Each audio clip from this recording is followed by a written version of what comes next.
कुटिया के बाहर आसन डालकर बैठकर भजन कर रहे थे और वो मृगी उस सरोवर में जल पी रही है। कहीं से सिंह के दहाड़ने की आवाज आई।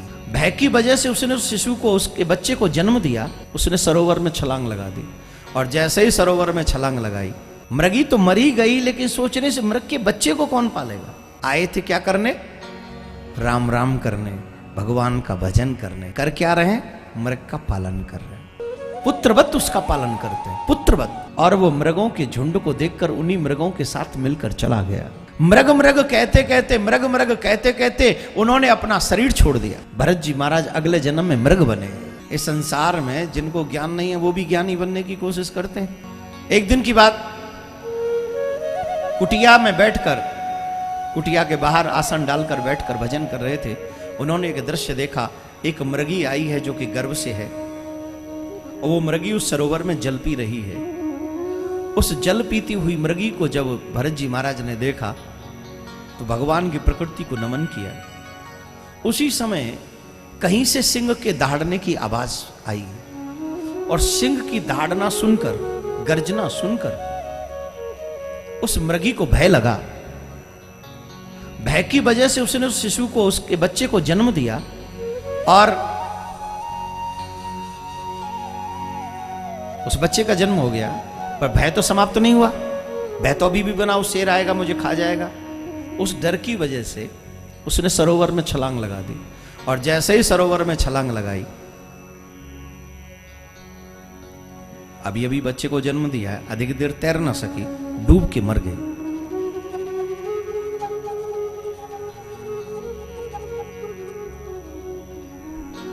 भरत जी महाराज ये दृश्य देख रहे हैं।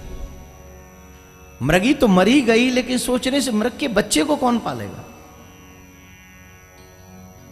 अब इस मृग के बच्चे का क्या होगा?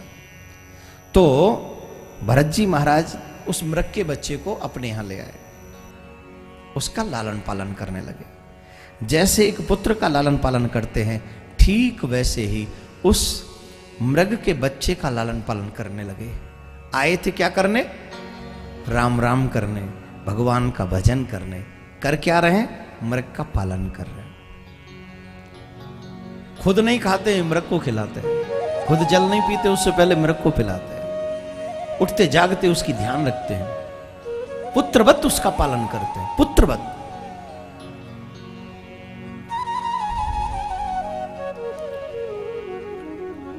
अब ये तो संसार है, जो मिला है वो खोता भी है। यही संसार का रूल भी है। एक दिन कुछ चीजें आपको मिलती हैं, दूसरे दिन आपसे छीन ली जाती हैं। वो मृग का बच्चा आया, रहा, पालन पोषण किया। एक दिन उसी सरोवर के तट पे एक मृगों का झुंड आया और जब मृगों का झुंड आया तो मृग के उस बच्चे ने देखा कि मेरे जैसे जाति के लोग तो ये हैं। इसका मतलब है मैं किसी अन्य जाति के व्यक्ति के साथ रहता हूं। और वो मृगों के झुंड को देखकर उन्हीं मृगों के साथ मिलकर चला गया, उन्हीं के साथ मिलकर चला गया। उस मृग के बच्चे के चले जाने के बाद भरत जी महाराज को मृग मोह हुआ। मृग मृग कहते कहते, मृग मृग कहते कहते उन्होंने अपना शरीर छोड़ दिया, उनका शरीर छूट गया। अंतमति सुगति, जैसी मति होगी वैसी गति होगी। भरत जी महाराज अगले जन्म में मृग बने, उनको मृग बनना पड़ा। यही होता है ना, हम लोग जीवन भर अपने बच्चों को लालन पालन करते रहते हैं। जब बच्चे बड़े हो जाते हैं तो कोई नौकरी करने अमेरिका चला जाता है हमें अकेला छोड़कर, कोई इंग्लैंड चला जाता है, कोई कनाडा चला जाता है, कोई अपनी पत्नी को लेकर दूसरे शहर में चला जाता है। और माँ बाप जो ये उम्मीद रखते हैं कि मेरा बेटा बड़ा होकर मैं जब बूढ़ा हो जाऊंगा तो मेरी सेवा करेगा, उस माँ बाप को अकेला इस कानपुर में रहना पड़ता है और बहू बेटा दोनों अपने अलग एक नई दुनिया बना लेते हैं। यही वो मृग मरीचे है,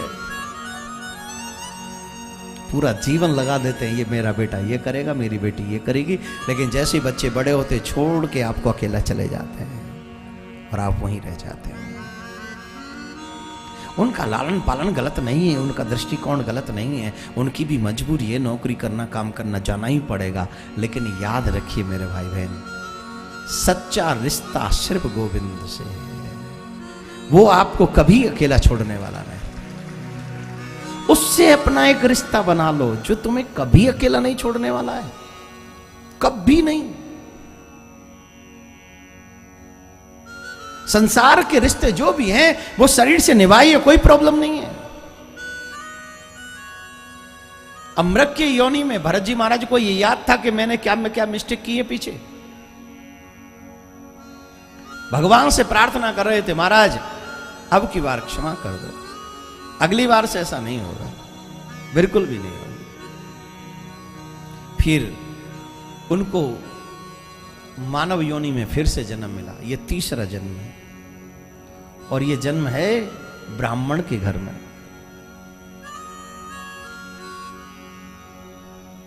और यहां इनका नाम भरत है। अब दुनिया में तो ये ज्ञान तो बहुत है, पर ये अपने ज्ञान का प्रदर्शन नहीं करते।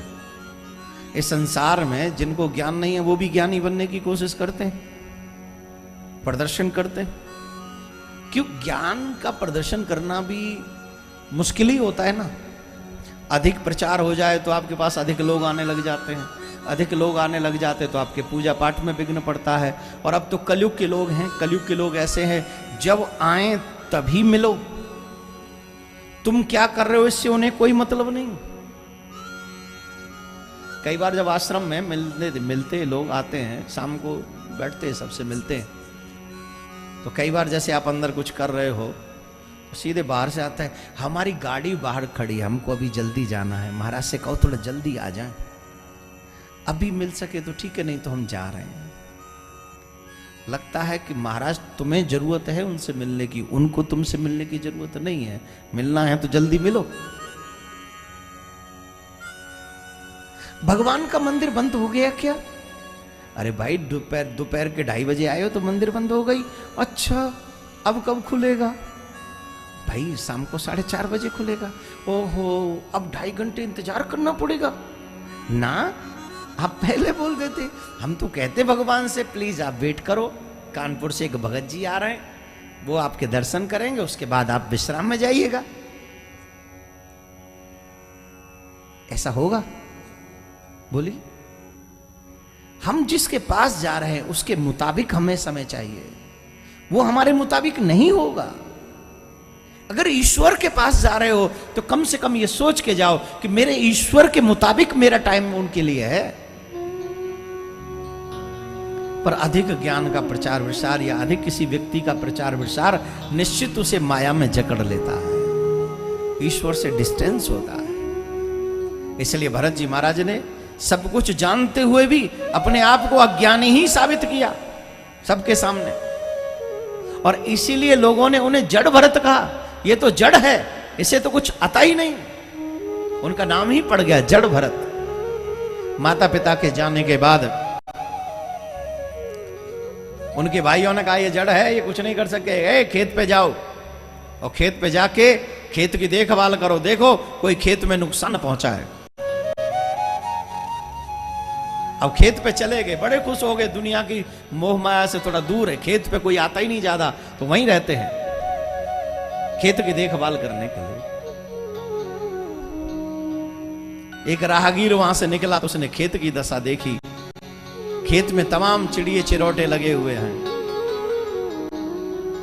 खा रहे हैं। भरत जी से पूछा, जड़ भरत क्या कर रहे हो? बोले खेत की देखभाल कर रहे हैं। कैसी देखभाल कर रहे हो? देखो चिड़िया चुग गई तुम्हारा सारा खेत। अरे बोले साहब ये खेत हमारा नहीं है, तो ये राम जी का है। और चिड़िया भी जोर से बोलो, हमारा घर, हमारा बोल दिया ना, आ गए ना। घर किसका है?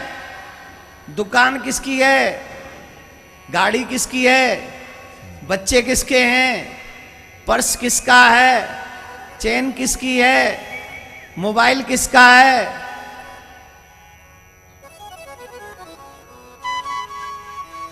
मेरा मेरा कह के यूं ही अभिमान करते हैं, सब राम जी का।